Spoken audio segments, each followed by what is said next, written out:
Olo amin'izay fanondranana tsokosoko ny harem-pirenena izay hatrany dia momba ny raharaha andramena tany mananara avaratra izay navoaroroy olona 170 mianadahy dia androany ny akira teo nivon'ny chaîne pénale anti-corruption ireo antota taratasy rehetra momba ity raharaha ity.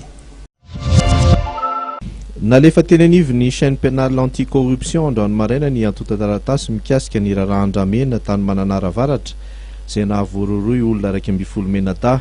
Amin'ity raharaha izay nanondranana tsokosoko bolabola andramena misy 173 ity dia voatanisao ny tompona ndraiky teo anivon'ny ministera ny tontolo iainana mpitandro amin'ny filaminana tatsambo ary koa olona mpampiasa vola anatin'izany sehatra izany.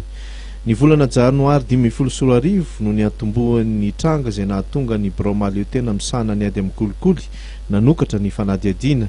Marihana fa tamin'izany dia nanenjika ireo mpanondrana sy ny sambo izay mpividy andramena tsokosoko ny Bianco sy ny mpitandro amin'ny filaminana tany an-toerana saingy tifitra vararaka no niandry azy ireo tamin'izany.